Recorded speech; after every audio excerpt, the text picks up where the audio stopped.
Hi guys, this is me, Rakiterang Betchay, nagsasabing walang imposible sa taong madiskarte. For today's ganap nga ay huling hirit ng pagkastos ng bebe ko bago magpasukan. So, tuwang-tuwa nga pala ang bebe ko sa araw na ito. Let's go!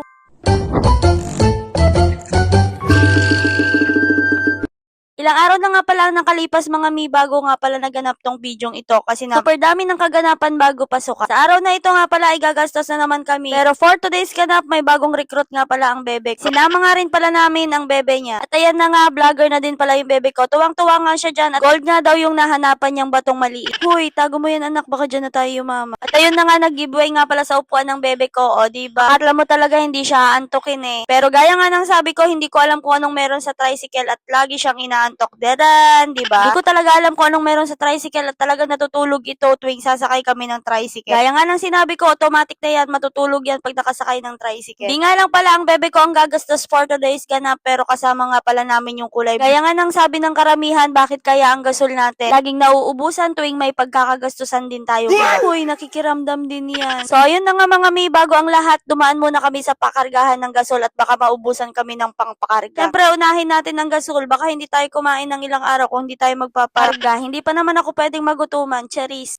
Habang palapit nga kami ng palapit sa public market, ayun, panginig ng panginig ang aking bulsa. Huy, para sa bebe mo yan. So, inuna nga pala namin ang kanyang show. Hanggang ngayon nga talaga hindi ako makapaniwalang elementary na ang bebe ko. Pagkatapos ko nga pala magbayad, ayan, pinahawak ko na sa kanya yung short para naman makapag-video ako ng maayos. Pero ang ending, ganito nga talaga yung nangyari. O diba, akala ko tuwang-tuwa siya dyan. Shoot! Doble trabaho talaga nangyari. So, sumunod naman mga mi ay pumunta kami sa t-shirt. Habang sinusukatan nga talaga ang bebe namin dito ay talagang tawang-tawa ka. Kasi ang t-shirt niya mga mi ay talagang yung pang grade 2. Kung sinusukatan nga talaga siya dyan mga mi, hindi pa rin ako makapaniwala. Parang kailan lang siyang 1 year old ngayon, sumusuntok na. Uy, sumusuntok daw. Pagkatapos nga pala niya mga mi, ayan si Bossy. Bibilihan na namin ng sapatos at kami baka masuntok. Binilihan nga rin pala namin siya ng bagong sapatos mga mi dahil ang bilis lumaki talaga ng paa niya. Hindi ko ba alam kung saan nagmana, maliit naman yung paa ko. Huy, maliit daw ang paa. O diba, bossing na bossing. After 10 hours nga pala ay nakapili na din ng bebe ko ng tamang sapatos sa kanya. O diba, tuwang-tuwa talaga siya. Huy, may pasayaw pa. Di ko talaga alam kung saan nagmana ito sa pagsayaw pero parang sa akin talaga. Huy, di ka sumasaya. After nga pala ng pagbili namin ng mga gamit ng bebe ko, syempre, ang gamit din ng bebe niya. Fast forward na nga tayo, nabilihan na din namin ng shoes ng bebe niya, kaya nagpunta na kami kumain. Iyak talaga ang bulsa natin ngayong araw mga mi, pero last naman na ito ng paggastos, kaya sige, push na natin to. Pagdating nga pala namin sa fast food na ito mga mi, ay lumabas nga pala si Jollibee. Pero hindi namin alam na ngayon pala lalabas si Jollibee. O ayan, mga batang bulinggit talaga ay tuwang-tuwa. Mother's Day celebration nga pala ito, kaya tamang-tama lang din na kumain kami sa labas kasama ng bebe ko. Ang sarap talaga sa pakiramdam na makita ang ngiti ng mga bebe natin sa tuwing na ibibigay natin yung maliit na kagustuhan nila. Kaya mommy out there, laban lang.